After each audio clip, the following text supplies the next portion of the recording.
Welcome to the Determined Truth Podcast. Want the truth? You can't handle the truth. Where we aim to explore questions of truth, the scriptures, and what it means for the church today.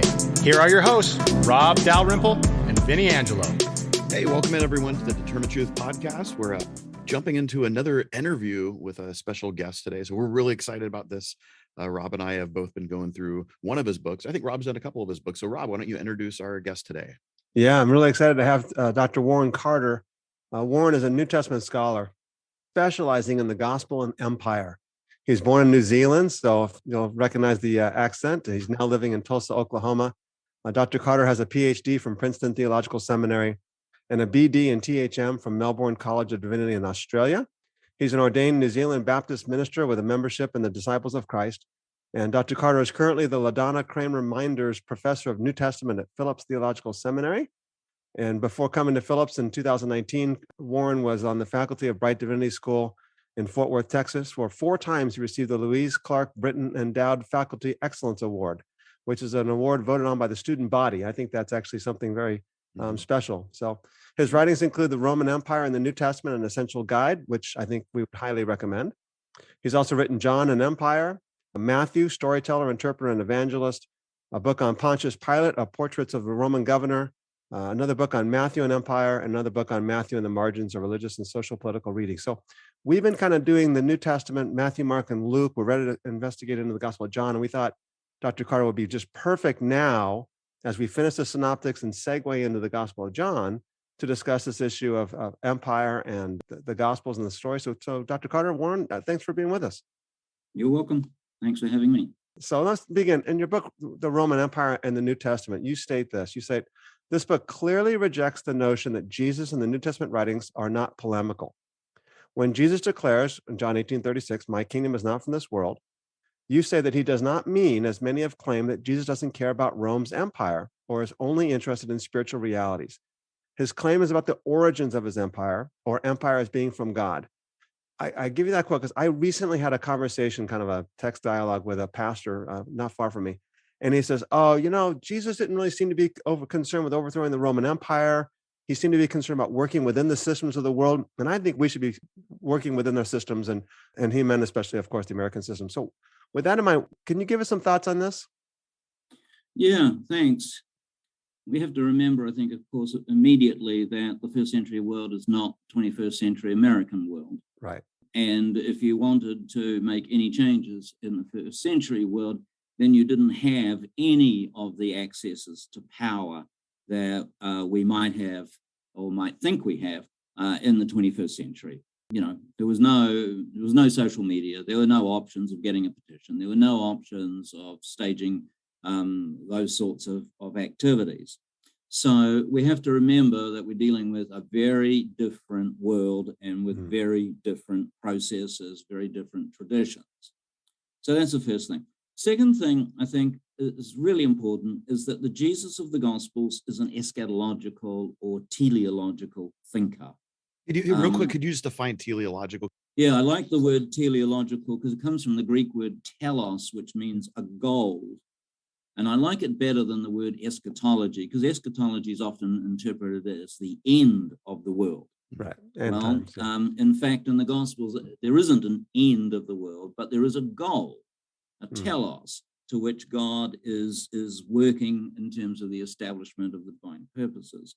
So eschatological or teleological thinkers consider the present world to be fundamentally at odds with the divine purposes. This is not the way that it's supposed to be. And so in the first century, in the world of Jesus, the dominant system is that of the Roman Empire. And the Gospels, in my reading of them, accord a very negative verdict on the Roman Empire. Right. The Roman Empire is the ever-present assumption of the New Testament Gospels. It doesn't ever go away. Even when it's not mentioned, it's still there. You get out of bed in the morning and you stub your toe on empire. It's just there. So when Jesus speaks and acts as an eschatological or teleological thinker, he does so in light of what John's gospel calls the life of the age. Now, we've often translated this as eternal life. And I'm sorry, and I'll apologize to all folks in advance. I don't like that translation because it sounds like this coming age exists forever. And of course, we have all these images of it. You know, the streets are paved with gold, and the only soundtrack is plunky harp music. And I do apologize to aficionados of harp music, but I'm sorry, plunky harp music doesn't really do anything for me. Yeah.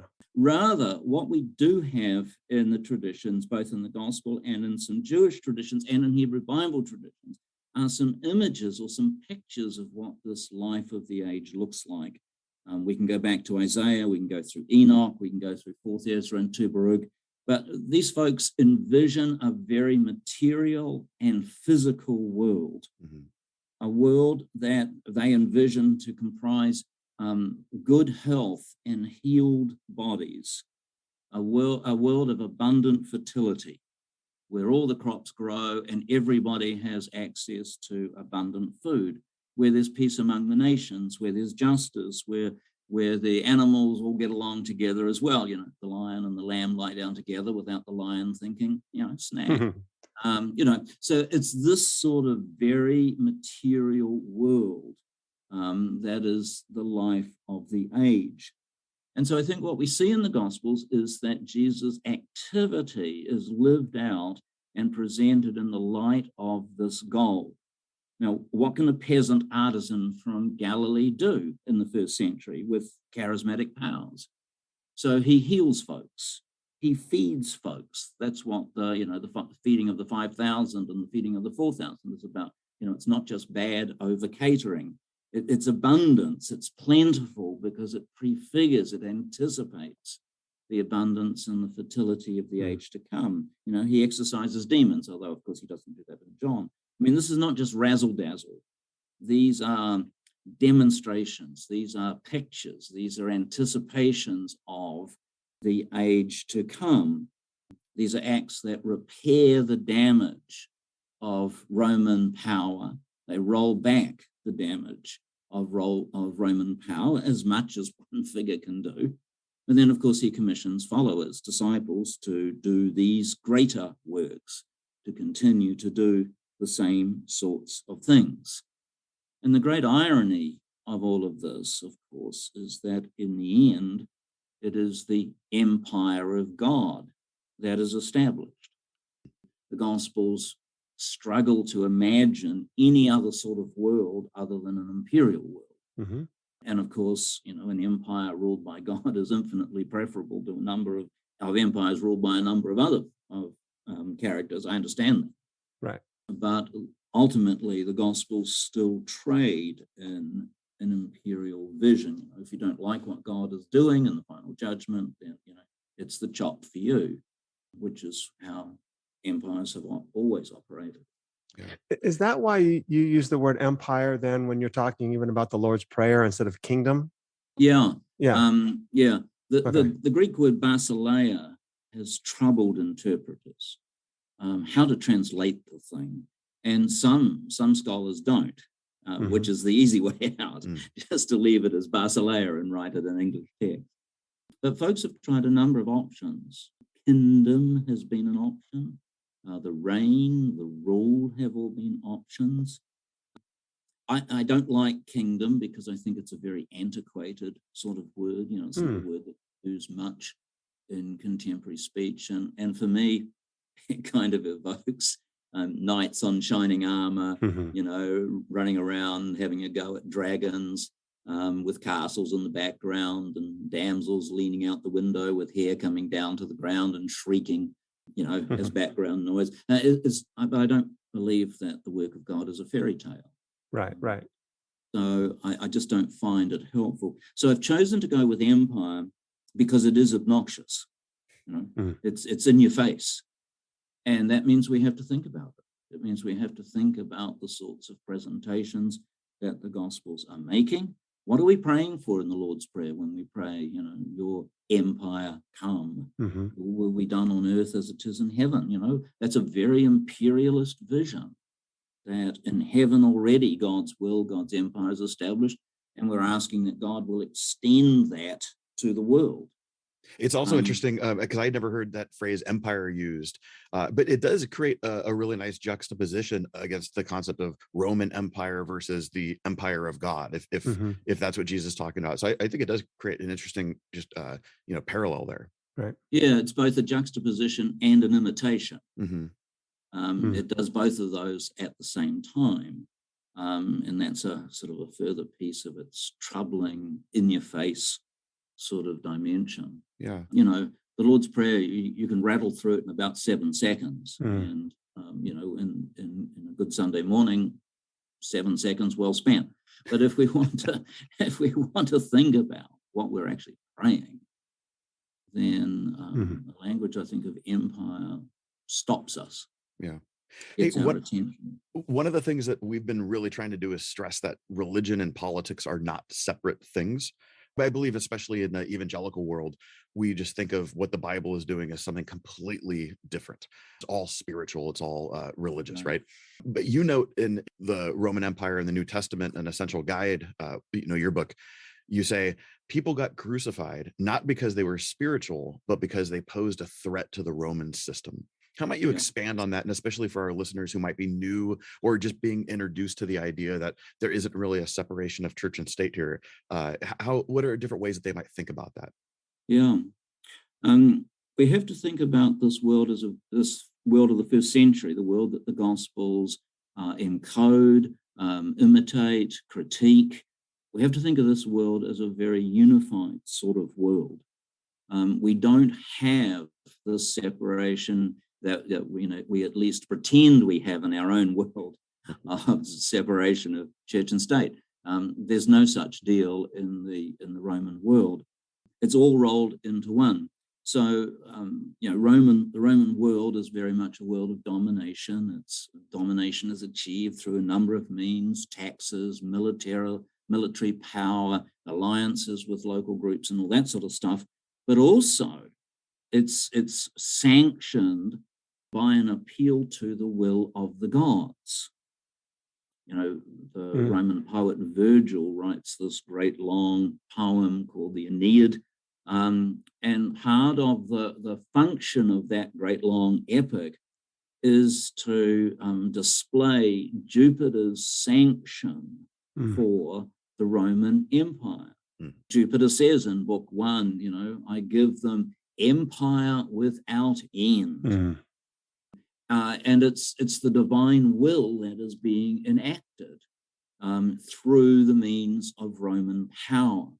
We see this on coins. We have a number of coins where on one side of the coin, you'll see an image of an emperor. And then on the other side of the coin, literally the power behind the throne, you'll see an image of a god or goddess. One coin I'm thinking of that was issued after the victories over Jerusalem in the year 70 that destroyed Jerusalem. We have an image of the emperor on one side, and on the other side, we have an image of Jupiter holding the goddess Nike. Before she was a sports apparel company, she was the goddess of victory. And here's Jupiter holding Nike, goddess of victory, in Jupiter's hand as a way of saying, this is the power behind the throne. This is the power that is operating through the Roman systems. So from the Roman side, this is all unified. This is all this, the means of power, the means of governance are rolled into one along with this religious sanction. And the same thing happens on the Jewish side of things. That the folks who are the rulers of Judea, as the Jewish historian Josephus calls them, are the chief priests and their allies, the leading Pharisees, leading Sadducees, scribes, and elders of the people. Rome commonly ruled by making alliances with local elites. Did it all over the empire. And it was very smart. It co-opted local leaders. It actually set up competition amongst local leaders for Roman favor. It got folks on board, and it was a whole lot cheaper than rolling out even more legions. And as long as local folks were willing to support, were willing to promote Roman interests, then everybody was happy. If they didn't, well, that was a whole different story. But, we have in the New Testament Herod as killing the babies thing, who is a Rome-sanctioned client king. Right. And then the Herodian lot got replaced by Roman governors like Pilate. And if you were sent from Rome to a place like Judea to Jerusalem as governor, then one of the things that you had to do was get along with your local allies, and not just get along with them, but prove that you were dominant, right? So we have these power struggles that go on between these allies, because keeping the rest, most of the population in place, was the shared agenda, the shared vision. But of course, struggles for power are always operative in terms of seeking greater reward. So chief priests, Pharisees, Sadducees, scribes, these are not modern clergy. Yes, they had religious responsibilities, but they are the leaders, the societal leaders of Judea and Galilee. Caiaphas, whom we know from the New Testament, chief priest for 18 years, through 4 or 5 changes of governor. Now, that might tell you something about his prayer life, but it certainly tells you about his political smarts, that he knew how to keep the other half of the power alliance happy. He knew how to keep the Roman governors happy. And I don't think that was an easy place to be. Right. Because, he's the representative of these local traditions, these Judean traditions. But it's not a simple, pure world. He has to get along with. He has to work in the midst of Roman power. So all these things are rolled up together. Yeah, let me summarize this really briefly and make sure I'm doing it accurately for the sake of our listeners, and then add a question onto that. The first thing that you're noting is that the religious leaders of the New Testament, of the Gospels, the Pharisees, Sadducees, scribes, were actually client kings or client in power of Rome. So Herod's a client king. He works for Rome.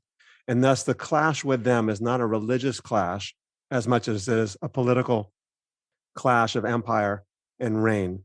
And that's what Jesus is clashing with them as. And so you're kind of countering the notion that Jesus is having this religious dispute with the Pharisees and Sadducees over the resurrection, things of that nature. No, it's much more of this level of an empire.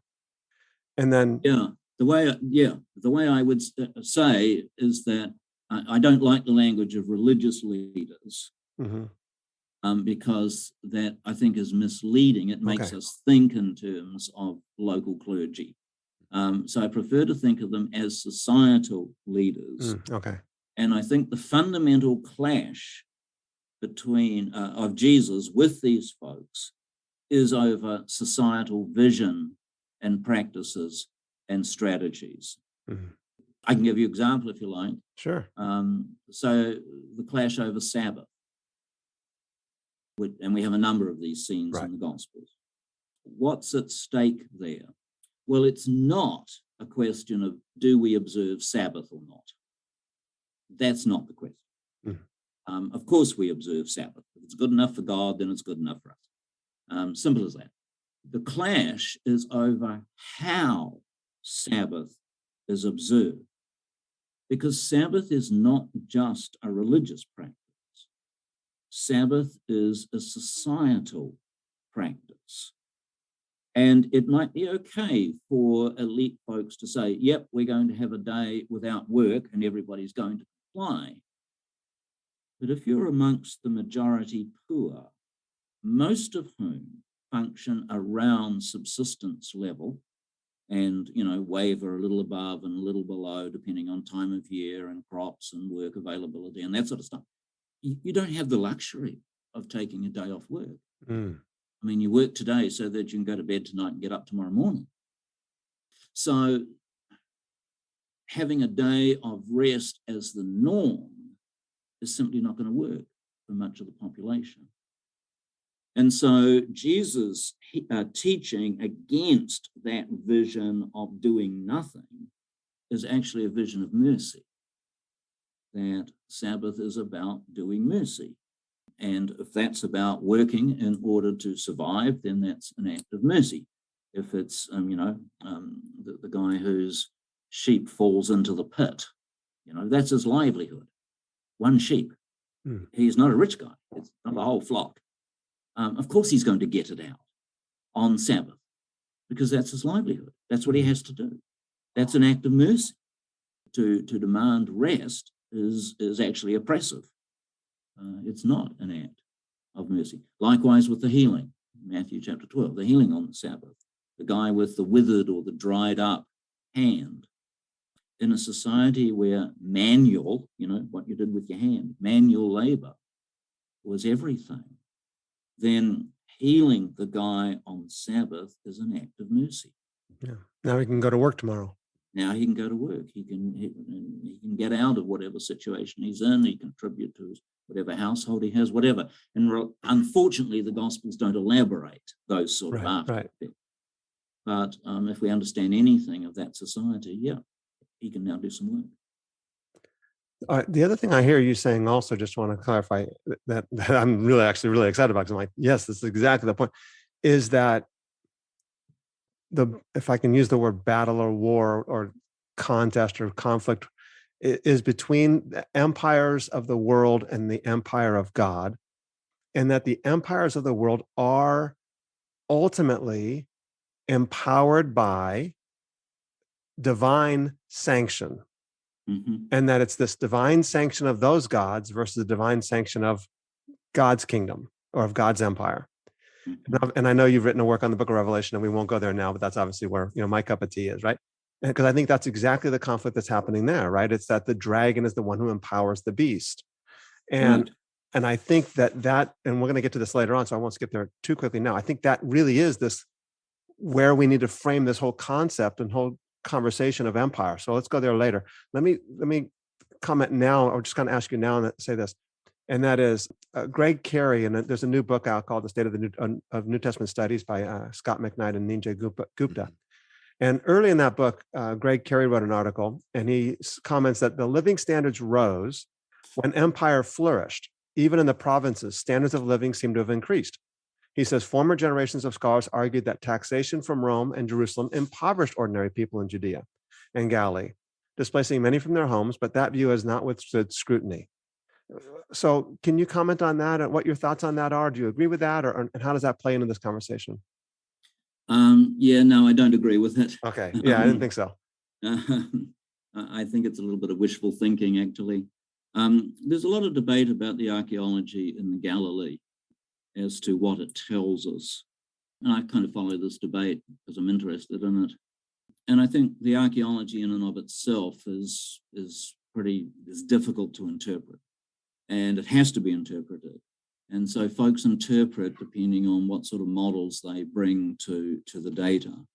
I don't think that the prosperity of ruling elites, and we're talking about 2 or 3% of the population, according to models developed by classical scholars. We're talking about 2 or 3% of the population of 65 million or so people. My math's not very good, so I'll leave you to work out just how many people that is. But I don't think their prosperity and their wealth raises everybody else in the empire. It's not a matter of, what's that saying about the incoming tide or something, lifts all boats? I don't think that works. And I don't think it worked in the 1st century BCE, and I don't think it worked in the 2nd century CE. I think it's a very unnuanced sort of view, because the primary source of wealth for many folks in the elites are non-elites. Elites are wealthy because they impoverize non-elites. Yes. And they do it with taxation, for example, which was sometimes paid by coin, but often paid literally in goods. Literally, you gave away part of your food supply, or your province had to pay a certain tribute Mhm. which might comprise a cash collection, or it might comprise resources, ivory, hides of animals, silver, metals, whatever your province happened to be rich in, would get, we can think of wheat from Egypt, for example, got plundered by elites for their own benefit. I don't know how you comfort yourself with the payment of taxes in our system, but one way of comforting yourself around April the 15th or so is that, well, if we all put our little bit into the bucket, we all benefit. There was no such understanding in the first century world. Taxes weren't paid for the common good. They were paid for the benefit of elites. So I just don't buy that, just because elites were enjoying great wealth, everybody else was sharing in the goodies as well. I just don't think it works out like that. We do know that post 70, after the destruction of Jerusalem, the Emperor Vespasian, whose son Titus was the victorious general, confiscated a whole bunch of land in Judea and Galilee and gave it to his veterans and his cronies. I know that shocks us because it would never happen today. But what happened to the folks who own that land? Where did they go? We do know that some folks were put off their land. We do know that some peasant farmers who got into trouble would borrow a loan, make a loan, and then when they couldn't repay, they lost ownership of their land. They might stay on it, but now as tenants, but not as owners. Others got kicked off. We have two big pieces of evidence for that around the years in Jerusalem in about 66, and then in the year Antioch in about 70 or 71, around those dates. The debt record buildings were burned in both cities. I mean, that's as close to a direct piece of political action as we might find, apart from going to war.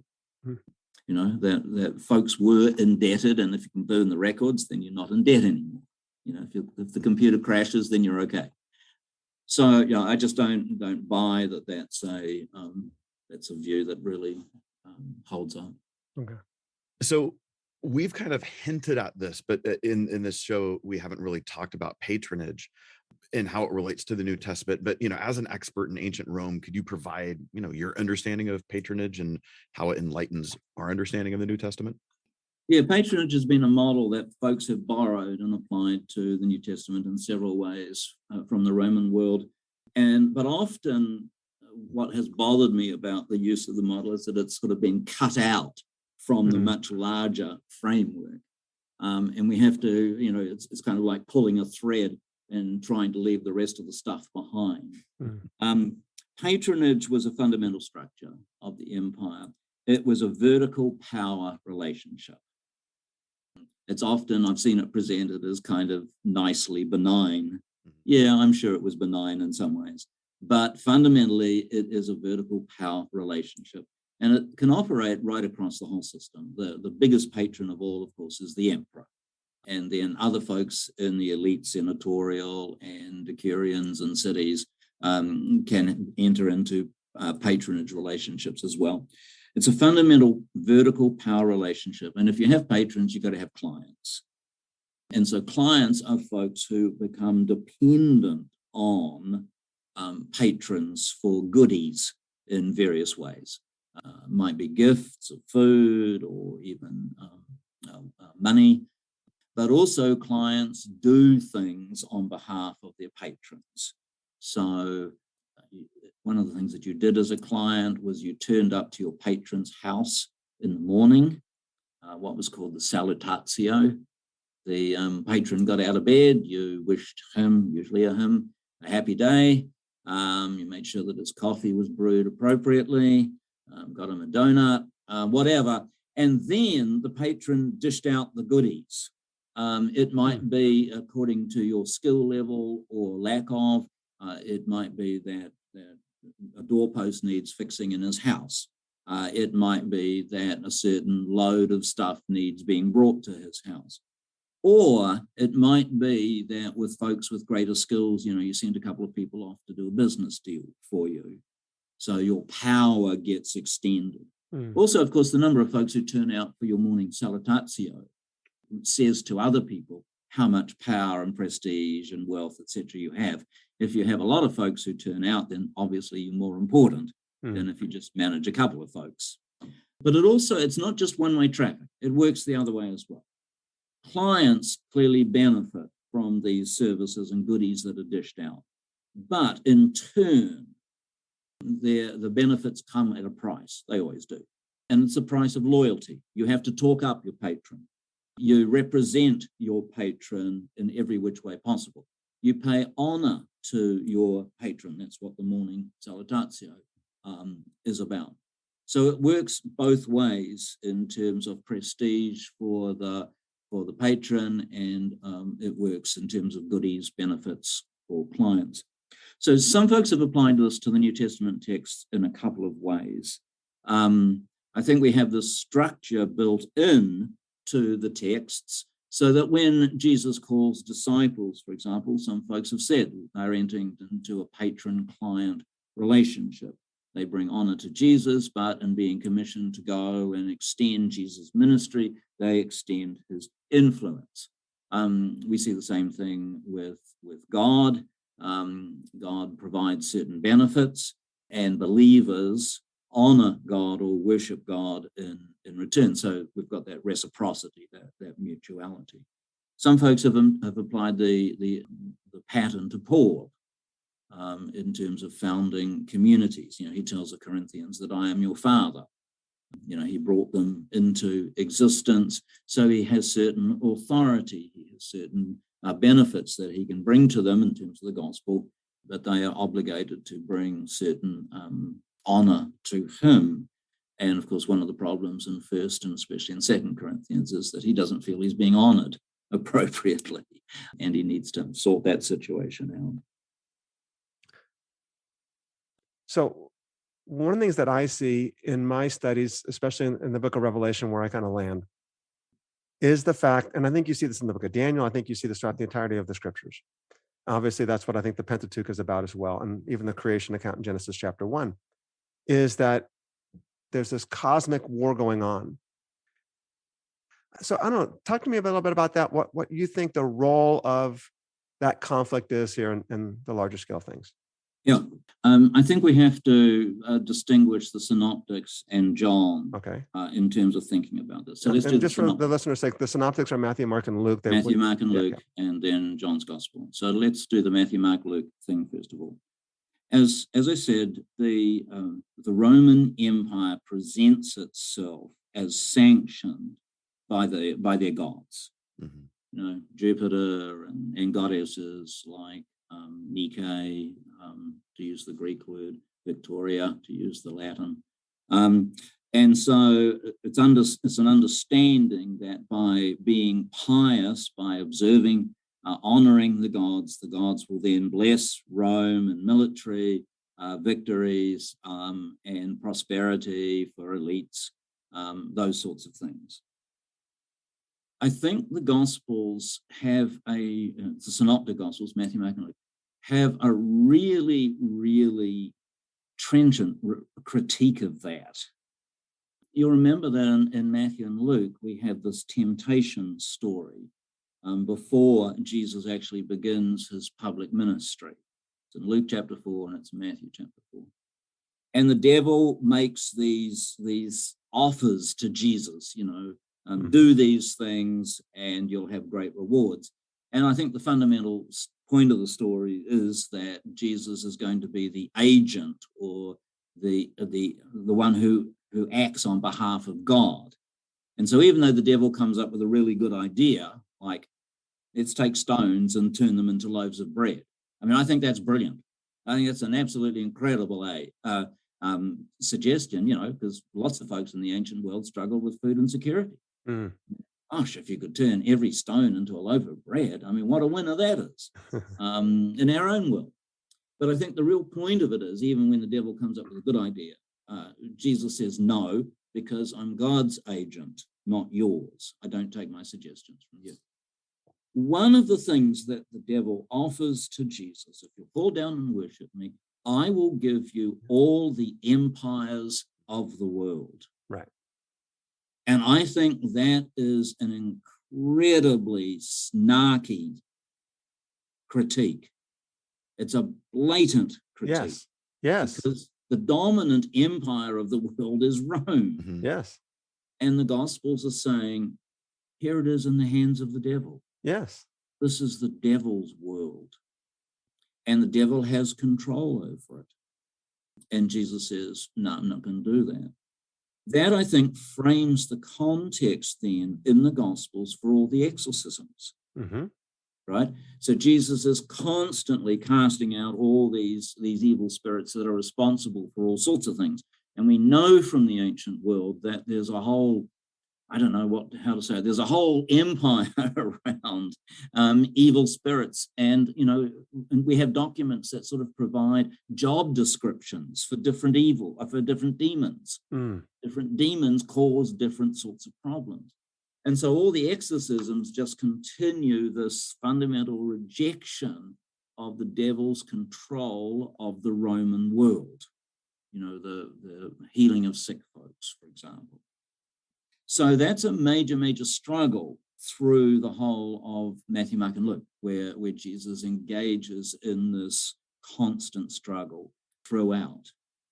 Now, in John's Gospel, things get toned down, for want of a better way of saying it, Okay. gets toned down. We don't have that temptation story for a starter, and we don't have the devil's claim to operate the empires of the world. What we do have, and we have no exorcisms in John's Gospel. They're gone, no exorcisms. What we do have is that the devil is mentioned just 3 times in the Gospel, and Satan is mentioned once. So the devil is mentioned 3 times. First of all, in chapter 6, verse 70, where a number of the disciples have gone away from Jesus. The 12 are left, and Jesus says to them, well, do you want to go too? One of you is a devil. Right. And then the narrator says he was speaking of Judas, who was going to betray him. So we've got an immediate link of the devil and Judas in relation to betraying Jesus for crucifixion. That link then continues in chapter 13, where we have the beginning in chapters 13 through 17 of what we might call the retreat, where Jesus and the disciples get together for a while. Chapter 13, verse 2, we're told that the devil has put it into Judas's heart to betray him. Okay, so there's the second reference. And then later on at verse 27 in chapter 13, we're told that Satan enters Judas. Not the devil, but Satan enters. They're obviously the same. Now, what's interesting about this is that just a couple of verses earlier, in verse 27, we're told, in verse 29, we're told that Judas is the operator of the common purse. But there doesn't seem to be any motive of greed as there is in the Synoptic Gospels, where he is paid to betray Jesus and seems to be helping himself to the common purse as part of the suggestion as well. So the only other reference in John, so we've got 670, 13:2, 13:27 is Satan. The only other reference to the devil comes in chapter 8, verse 44, when Jesus talks to the Jewish leaders who go by the Greek term, the Judaioi, which has a term that's caused interpreters a lot of trouble, just exactly, who are these folks? And the term, I think, gets used in several different ways, and I don't think that should bother us. The gospel talks about the festivals of the Jews, and I don't think that's a negative reference. I think it's just a descriptive reference. Yeah, but the Uidoi is just generically it's translated as the Jews, but identifying them is what you're saying. It's hard to do. Yeah, because Jesus is a Jew, right? Right, exactly. And he's obviously talking about a group other than himself. And I think from the clues that we get in the gospel, he's talking about the elites, the Jerusalem-based, Rome-sanctioned, powerful folks. And he says to them in chapter 8, verse 44, which I think is one of the lowest points we get in the New Testament. It's just downright nasty. You are from your father, the devil. Origin is everything in John's gospel. Jesus comes from God. The Judaioi, the Jews, these elite leaders, come from the devil, your father, the devil. You choose to do your father's desires. He's a murderer and a liar. I mean, this is vicious, nasty, terrible stuff. But it anticipates their role in crucifying Jesus.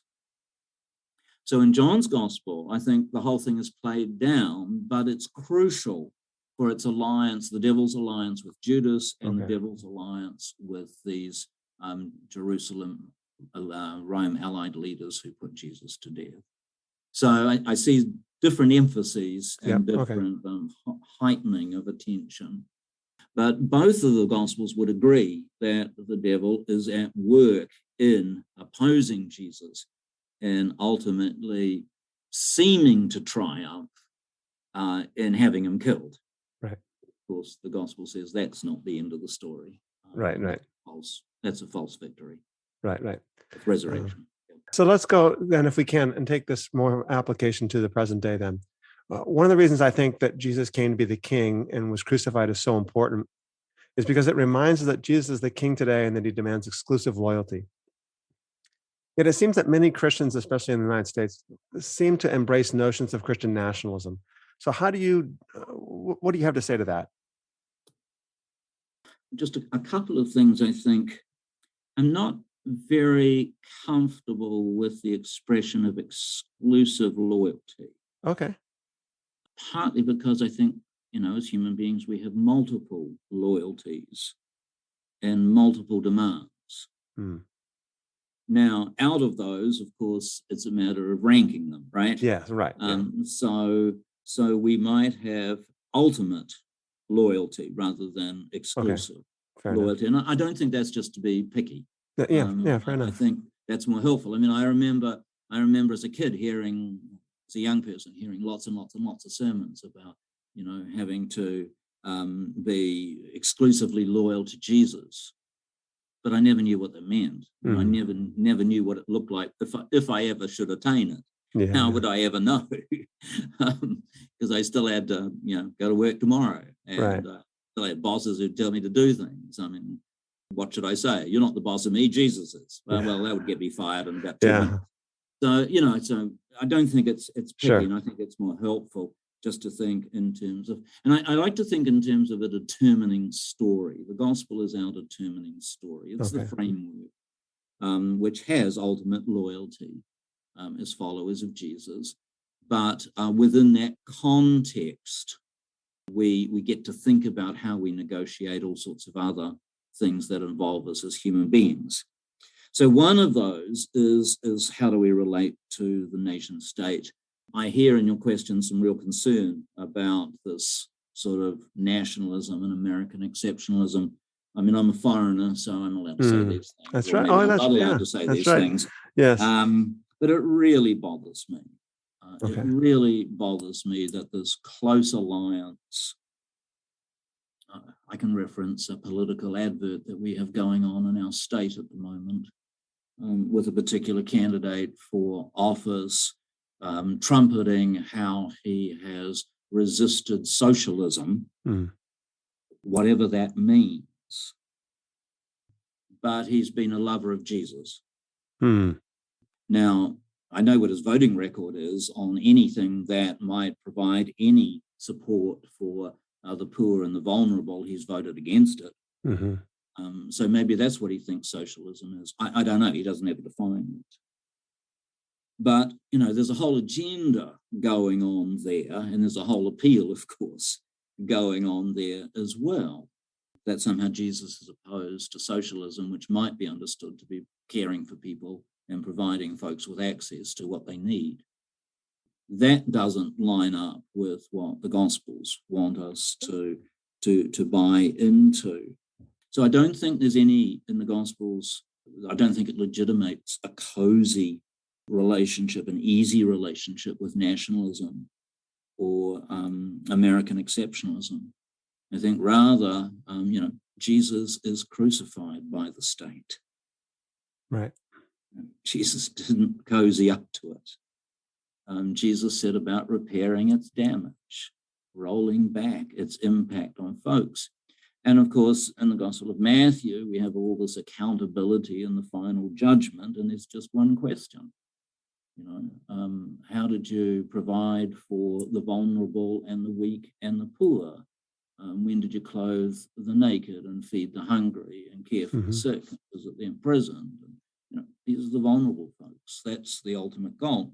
And quite honestly, our society has not done a good job around those matters. We have massive disparities of wealth in this country, just as the Roman Empire did. Massive disparities. What do I hear? 20%, 25% are food insecure in this country. That's a stunning statistic. Here we are, supposedly the most powerful empire in the world, and we can't even feed our own citizens. I mean, that ought to shock us as Christians to the core. Right. That's just, I know we're all in love with power. Right.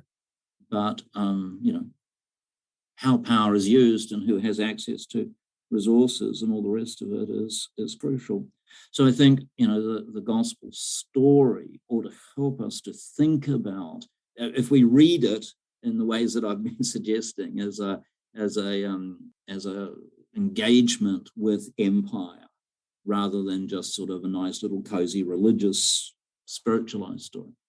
It provokes questions like, how's power being used? What sort of vision of society do we have? What sort of structures of society do we want? Who benefits and who gets hurt? Who's included and who's excluded? Who gets privileged and who gets shunted off to the margins? Those sorts of questions are really, really important. And fundamentally, Jesus identifies with the 70 or 80% who are the powerless and the vulnerable and the marginalized. The crowds, which always scare the living daylights out of elites, because they just don't know what's going to happen. But, the healing of the sick, the feeding of the hungry, the casting out of demons. I mean, this is where Jesus' effort and energy is invested. I'm curious with this, Warren, as a foreigner who has been living in the States for many years now, but so you have your feet in both camps. And as someone who has been working in the institution, you've been training people, you've been teaching people theology. What have you seen as the biggest stumbling block or blinder to the American Christian that you've taught, where they just have difficulty seeing a lot of the things that you're pointing out, that maybe Christians in other parts of the world, that this isn't going to be a hang up, specifically as it relates to things like justice issues or seeing Jesus as actually caring for the poor and not merely wanting to save people spiritually, but there's other things that are happening as well. Yeah, I think, that's a really, really interesting question. And I think the big piece for me that I see is that folks want us to be doctrinally accurate. Now, I'm not opposed to doctrinal accuracy. Could be helpful. But when we invest all our energy there, we don't invest it anywhere else. And while folks are busy worrying about what does Son of God mean, or what does it mean to say, I believe in Jesus, when that's engaged as only a matter of getting the belief right, we miss the whole emphasis of the gospel on doing stuff. And it's just very easy to be comfortable and to try and get that sorted out in the meantime. There's stuff that needs to be done. Disciples do things. Disciples live a particular way. And Jesus sets out a pretty clear agenda. And I know that in our middle-class churches, it's very hard to get in touch with that, other than throw some money at it or sort of be a little bit patronizing, whether we want to be or not. And I'm not entirely critical of, money is useful and you can buy stuff. Money can buy food, it can feed people. So I'm not entirely critical of that, but energy and labor, crucial resources too. And I think that's one of the struggles, at least, that we have. I'm always reminded of I think it's Daniel Berrigan's the comment that's attributed to him, a Roman Catholic activist. that if you're going to follow Jesus, you better look good on wood. Oh, wow. You know, and to be good on wood, Yeah. it's not just to go and die, but to be crucified. Yeah. It's a horrible, shameful, ultimately dishonorable way to die. Right. And so to follow a crucified one is to get mucked up in the dishonorable and the messy and the broken and the vulnerable and the damaged. What a great word picture in that. That is. That's just a pithy little statement. That's great. I like that. I like that. It's widely attributed to him in a number of sources. I don't know if you ever said it. It's widely attributed to him. So I think that's the real challenge. But if we, and all of this comes back to how we read. Mm-hmm. If we read the Gospels only in terms of my soul and my spiritual life, then of course we don't see any of this. Right. And I'm not just talking about, contemporary Christians. I mean, it's all through the scholarship as well. The vicious stuff that when Jesus heals a blind person, he's healing Jewish blindness to his identity as a Messiah. I mean, that's horrible. It's terrible stuff. He's healing a blind person who can't see and now might get a new life. Right. I mean, that's very somatic. So there are ways of evading this if we don't put this sort of analysis of empire, of the very few beneficiaries and the great casualties. If we don't put that in place as we read, then we can insulate ourselves from anything else.